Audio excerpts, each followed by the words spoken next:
Assalamualaikum warahmatullahi wabarakatuh. Alhamdulillah wassalatu wassalamu ala Rasulillah. Seorang penyair berkata, "Anta lil mali idza amsaktahu wa idza anfaqtahu fal malu laka." Yang artinya, sungguhnya engkau adalah milik harta jika engkau menahan harta tersebut. Dan harta menjadi milikmu tatkala engkau menginfakkan harta tersebut.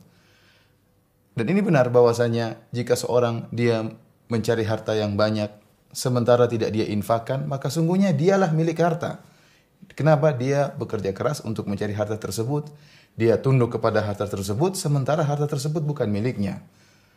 Oleh karenanya Rasulullah SAW pernah bersabda, "Ta'isa abdud dinar, ta'isa abdud dirham." Sungguh celaka penyembah dinar dan sungguh celaka penyembah dirham. Di sana ada orang-orang yang benar-benar diperbudak oleh harta, diperbudak oleh dinar dan diperbudak oleh dirham. Waktunya habis untuk tunduk kepada dinar tersebut. Waktunya habis untuk mencari harta tersebut. Bahkan ibadahnya diatur oleh harta tersebut.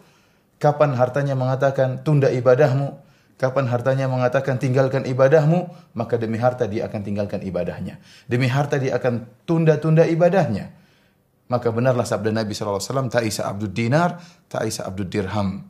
Sungguh celaka penyembah dinar dan sungguh celaka penyembah dirham. Para pemirsa yang dirahmati oleh Allah Subhanahu wa taala. Adapun jika harta tersebut kita infakkan di jalan Allah Subhanahu wa taala, maka sungguhnya harta tersebut milik kita. Dalam suatu hadis tatkala disembelih seekor kambing, kemudian Nabi sallallahu alaihi wasallam menyuruh istri-istri Nabi untuk membagikan kambing-kambing tersebut kepada orang lain.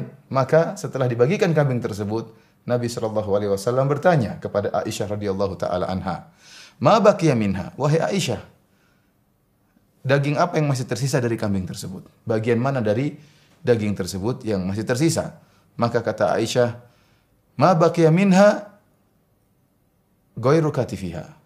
Kata Aisyah bahwasanya tidak ada yang tersisa kecuali hanya bagian pundak dari kambing tersebut.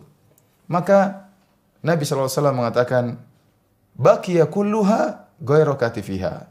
Seluruh kambing tersisa kecuali pundak kambing yang tidak tersisa. Tatkala Aisyah radhiyallahu taala anha menjelaskan kenyataan bahwasanya daging kambing semua sudah dibagikan, tidak ada yang tersisa. Yang belum dibagikan hanyalah bagian pundak kambing. Nabi SAW menjelaskan sebaliknya. Justru yang telah dibagikan seluruhnya itulah yang tersisa. Artinya apa? Tersisa di akhirat. Itulah harta yang benar-benar milikmu, yang akan membangun istanamu di akhirat. Adapun yang belum dibagi, itu yang tidak tersisa. Karena itu tidak jadi milikmu. Dan ini sesuai dengan sabda Nabi SAW dalam hadisnya, "Yatba'ul mayyita thalath." Bahwasanya ada 3 perkara yang mengikuti mayat tatkala mayat dikuburkan.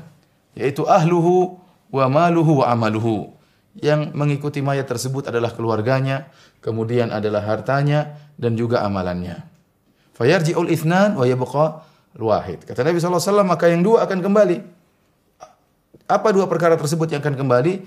Yaitu keluarganya dan hartanya. Ya, kalau seorang tatkala dikubur, maka hartanya tidak akan ikut dikuburkan. Kemudian keluarganya, istrinya dan anak-anaknya pun tidak akan mau dikuburkan bersama dia.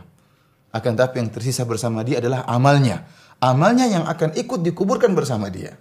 Tatkala harta tidak diinfakkan di jalan Allah Subhanahu wa taala atau tidak diinfakkan sesuai dengan yang diridhoi oleh Allah Subhanahu wa taala, maka harta tersebut ya tidak akan menjadi amal. Tetapi kapan harta tersebut diinfakkan di jalan Allah Subhanahu wa taala, maka berubahlah status harta tersebut menjadi amalan soleh dan akan menyertai sang hamba dalam kuburannya. Karenanya para pemirsa yang dirahmati oleh Allah Subhanahu wa taala, tatkala kita mencari harta, niatkanlah karena Allah Subhanahu wa taala. Tatkala kita mencari nafkah buat anak istri, niatkanlah karena Allah Subhanahu wa taala.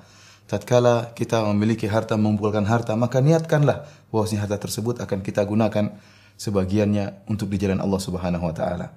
Karena kapan kita mencari nafkah karena Allah Subhanahu wa taala dan kapan kita mengeluarkan harta tersebut karena Allah Subhanahu wa taala, maka harta tersebut akan menjadi amal soleh yang akan menemani kita di alam kubur dan akan membela kita tatkala di akhirat kelak.